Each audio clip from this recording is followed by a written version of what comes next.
I want to know the politics, the inner politics of the partition of India, the facts that are not generally known to people. I believe partition was not what people wanted. Only few political personalities wanted it to happen. And today it's the cause of conflicts and death in Indian politics, military, and history.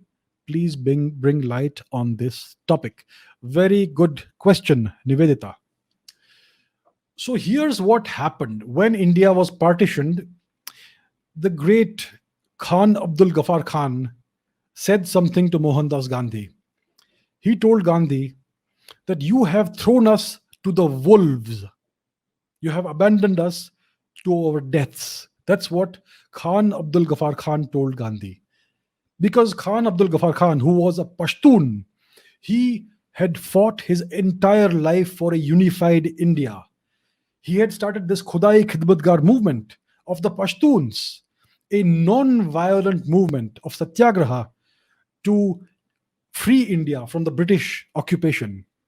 And when freedom was at hand, he found that he and his people had been abandoned to this new Pakistani nation. And because they had all fought for a unified India, they were now in great trouble in Pakistan. They would be persecuted for the rest of their lives. Khan Abdul Ghaffar Khan spent the majority of his post independent life in house arrest in Pakistan. That's what happened to him.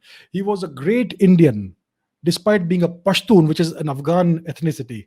He was one of the greatest Indian freedom fighters, and it is a shame that he and all the other Pashtuns who fought for India's independence as a united nation were left to fend for themselves in this new nation of Pakistan.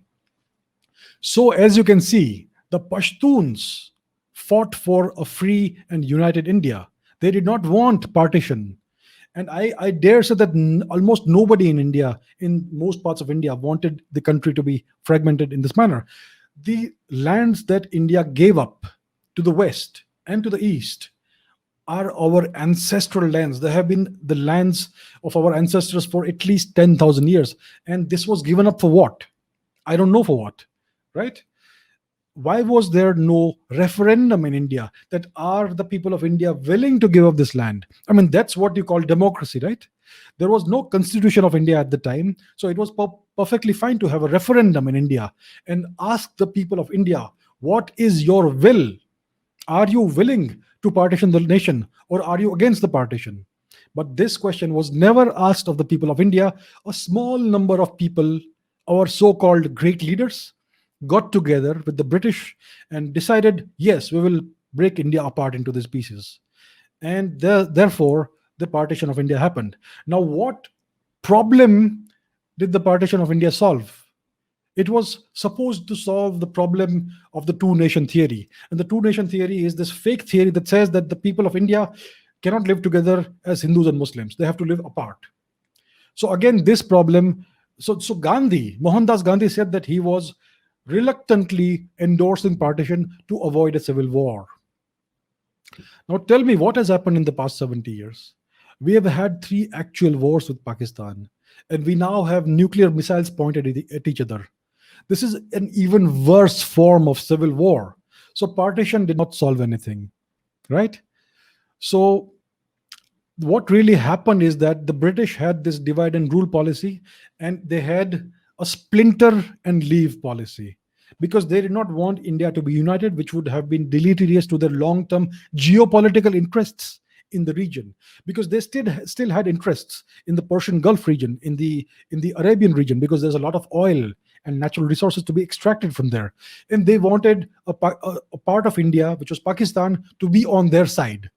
So they facilitated the partition of Pakistan, of India and Pakistan, and by doing so, they ensured that the western region of India, which is now Pakistan, was geopolitically on their side.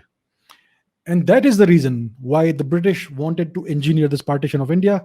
And our so-called great leaders, they were essentially very willing accomplices in achieving this. So that is the true story of what happened behind the scenes and why India was partitioned.